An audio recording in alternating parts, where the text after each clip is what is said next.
Bonjour à tous, bienvenue sur ma chaîne. J'espère que vous allez bien. Je vous retrouve aujourd'hui pour le bilan du week-end à 1000 qui a eu lieu le week-end dernier. Le but étant de lire 1000 pages en un week-end. Je vous avais mis la palle que j'avais prévue pour ce challenge qui était donc composé de 3 livres qui comportaient en tout 1005 pages. Et je suis déjà super contente car sur le fil du rasoir, le dimanche soir, j'ai terminé le dernier livre en fin de soirée et j'ai donc réussi le challenge. J'ai lu mes 3 livres. Je vais commencer tout de suite donc par vous présenter le premier livre que j'ai lu qui est Je me suis tue de Mathieu Ménégo. C'est paru chez Grasset. J'avais eu 2 avis hyper positifs, l'avis d'Élise, des lecteurs d'Élise et de Johanna de la chaîne Book Around the Corner, et elles avaient toutes les deux adoré ce livre. Ce qui fait que forcément j'ai voulu faire mon mouton et j'ai aussi voulu découvrir ce livre et je suis totalement d'accord avec elles. Ce livre est un pur bijou. J'ai adoré, je l'ai lu d'une traite. Bon, alors d'accord, il n'est pas super long, il fait 186 pages, mais ces 186 pages, elles se lisent mais très facilement. Ce livre se savoure,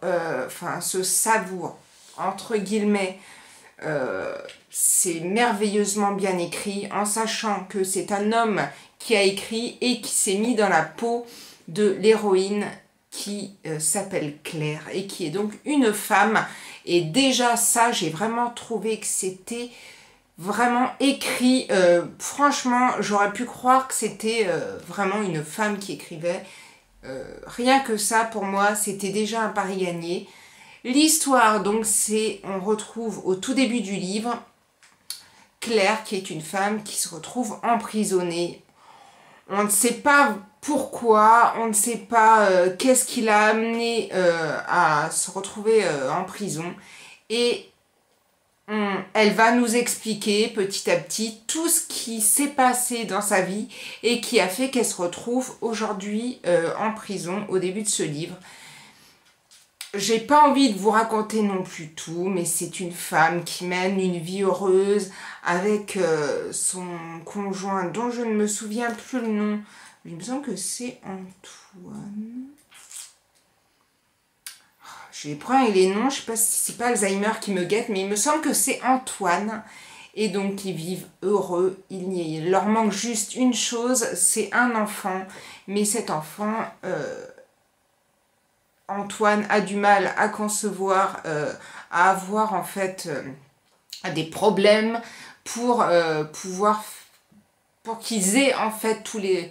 Bon bref, il y a des problèmes et ils ne peuvent pas avoir d'enfants. Et du coup, bon ben ils savourent leur vie tous les deux en gardant quand même ce petit manque dans un coin de leur tête. Et un jour va se passer quelque chose, donc je vais totalement taire et donc je ne vais pas vous raconter la suite, d'affreux, qui va faire que cette vie va totalement voler en éclats, et c'est tout ce qu'elle nous raconte dans ce livre. Si vous ne l'avez pas lu, moi je ne peux que vous conseiller à 1000% de vous le procurer très rapidement. C'est une lecture coup de poing.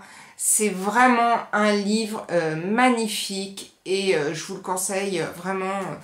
Vous pouvez y aller. Mon conjoint qui n'aime pas lire plus que ça l'a lu. D'ailleurs, je lui ai fait lire avant moi et il a beaucoup apprécié aussi. Donc même si vous ne lisez pas outre mesure, que vous n'êtes pas un lecteur, sachez que celui-ci, moi il l'a lu en 1 ou 2 jours. Vraiment, ça a été très rapide.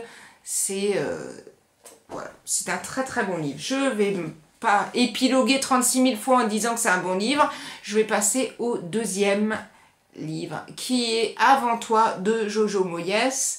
C'est paru aux éditions Milady. Et ce livre, c'est vrai que ça faisait un moment que j'en entendais parler.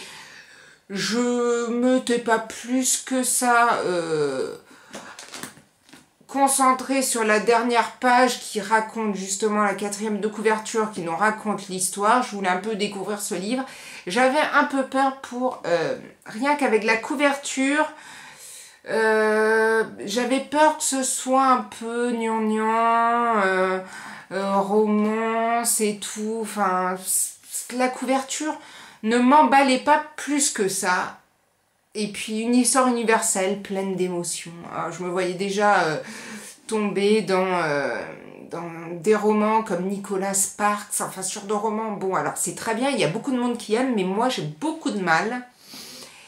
Et donc je me suis posée sur celui-ci, sachant que le film sort prochainement, je crois que c'est le 22 juin. Et bah c'est pareil, je l'ai dévoré en moins de 2. Bon, heureusement, parce que c'était quand même le week-end à 1000 et qu'il me restait encore un livre à lire. Et que bon, celui-ci, par contre, fait plus de 500 pages.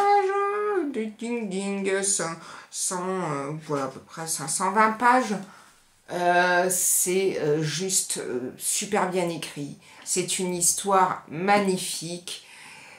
C'est une jeune fille en Angleterre qui s'appelle Lou, qui mène une vie banale et qui va se retrouver au chômage et va postuler en tant qu'aide-soignante pour un jeune homme qui se trouve handicapé suite à un accident qui l'a mis en fauteuil. Et cet homme veut mettre fin à ses jours dans 6 mois et donc il cherchait une aide-soignante pour l'accompagner pendant ces 6 mois avant de quitter ce monde. Et c'est hyper émouvant. C'est très très bien écrit. Malgré cette couverture moyenne, c'est une romance d'aujourd'hui. Allez, Michel Fugain, mais bon, c'est pas grave. C'est vrai que c'est romancé. Ça m'a pas gêné plus que ça. C'est vrai que comme j'avais lu celui-ci avant, bon, ça m'a aussi un peu fait du bien de retomber sur quelque chose de plus léger. Mais en même temps, malgré ce côté léger, il y a quand même cette question de la mort programmée, le suicide programmé. Ça m'a beaucoup ému comme livre. Je vous le conseille franchement. C'est vraiment un livre à lire. Je reste dubitative face, parce que forcément après avoir lu le livre, j'ai voulu regarder la bande-annonce du film. Et je m'étais tellement fait le film dans ma tête que, alors j'ai pas été déçue par le rôle, et j'ai encore un gros souci avec les prénoms et comment s'appelle ce jeune homme handicapé. Non mais depuis tout à l'heure en plus je dois le faire très très mal. Mais je suis en train d'essayer de regarder et pas de peau, il n'y a pas le nom du jeune homme, Will, voilà, Will Traynor. Alors lui, je l'ai trouvé magnifique dans la bande-annonce, c'était vraiment, je me l'étais imaginé comme ça, mais alors Lou, je me l'étais pas du tout, mais alors pas du tout imaginé comme ça, et quand j'ai vu la bande-annonce, qui quand même paraît fidèle au livre, l'actrice qui joue le rôle de Lou m'a laissé un peu perplexe. Alors je ne sais pas, j'irai quand même voir le film pour me faire une idée, mais j'ai senti un certain blocage vis-à-vis de l'actrice. Alors j'espère que mon choix va évoluer et que ma vision de l'actrice va changer quand je verrai le film, mais là, les 2 minutes 30 de la bande-annonce, moyen. On va passer au dernier livre. Et le dernier livre que j'ai lu, c'est Dernière escale de Sandra Martineau. C'est paru aux éditions La Joanie. C'est un roman policier, mais pas que. Et c'est un roman que je ne vais pas faire durer le suspense. J'ai adoré. Pourquoi? Alors, c'est un polar. C'est pas un polar sanglant comme par exemple Sir Cédric ou Karine Giebel, où vraiment des fois, quoi pas trop Karine Giebel, plutôt Sir Cédric. Là je suis en train de lire De fièvre et de sang, donc là je suis à fond dans les trucs sanguinolents et tout, les meurtres, pas du tout. C'est très psychologique et c'est super bien écrit, c'est très bien emmené, c'est enlevé, on ne s'ennuie pas dans ce livre vraiment. Il y a une multitude de personnages qui sont tous un peu assez excentriques, tous différents, tout ça cohabite sur un paquebot. Donc c'est un huis clos en plus.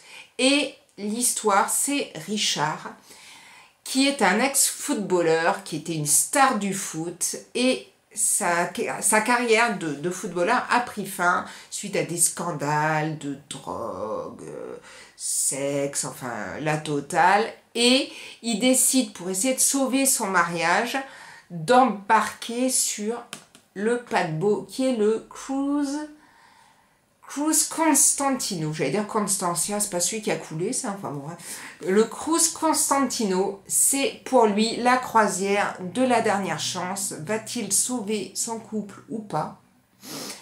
Et il n'y a pas que cette histoire-là. Vous doutez bien que sinon, je vois pas le roman policier, voilà. Mais va surgir durant cette croisière des secrets, des choses enfouies dans la vie de Richard qui vont revenir. En fait, sa sœur donc, a disparu. Un jour, il n'a pas fait attention pendant qu'il était censé la garder et elle va être enlevée par un homme. Et sur ce bateau, il va lui sembler voir l'homme qui a enlevé sa sœur. Et il va donc se retrouver comme ça, perdu, vraiment quasiment sûr que l'homme qu'il voit est l'homme qui a kidnappé sa sœur qu'on n'a jamais retrouvée, donc lui aussi n'a pas cette idée du deuil, enfin bref, tout ça n'est pas clair dans son histoire, dans son esprit, et c'est un roman vraiment, c'est pas hyper palpitant, on tremble pas, c'est pas, voilà, c'est pas glaçant, mais on est pris dedans, quoi, et on se laisse embarquer, on est totalement pris dedans. Sandra Martineau, elle nous mène carrément en bateau pour une croisière, c'est plutôt pas mal. Et moi, franchement, ça l'a drôlement bien fait. C'est quand même un thriller psychologique, mais ça reste léger, ça reste agréable à lire, ça reste soft. Et moi, c'est aussi ce que j'aime parfois avec les thrillers. Et on en a fini pour mes 3 lectures de ce week-end à 1000. 3 belles lectures, c'est peut-être pour ça que j'ai réussi le challenge. Voilà, franchement, si vous n'avez pas lu ces livres, lisez-les. Il y en a un peu pour tous les lecteurs. Il y a du très fort. Il y a celui-ci qui est plus romancé, mais qui garde quand même aussi des sujets d'actualité. Et celui-ci qui, là, est un véritable polar, psychologique, mais en même temps un peu déjanté. Moi, j'ai vu ce côté un peu déjanté dans ce livre et j'ai adoré. Donc, n'hésitez pas. Si vous les avez lus, n'hésitez pas non plus à me donner votre avis dans la barre d'infos. Dans la barre des commentaires plutôt. Ce serait quand même plus intelligent parce que la barre d'infos, ça risque d'être un peu difficile. Et en attendant, je vous souhaite une bonne journée. Je vous dis à très bientôt pour une prochaine vidéo. Prenez soin de vous. Ciao, ciao.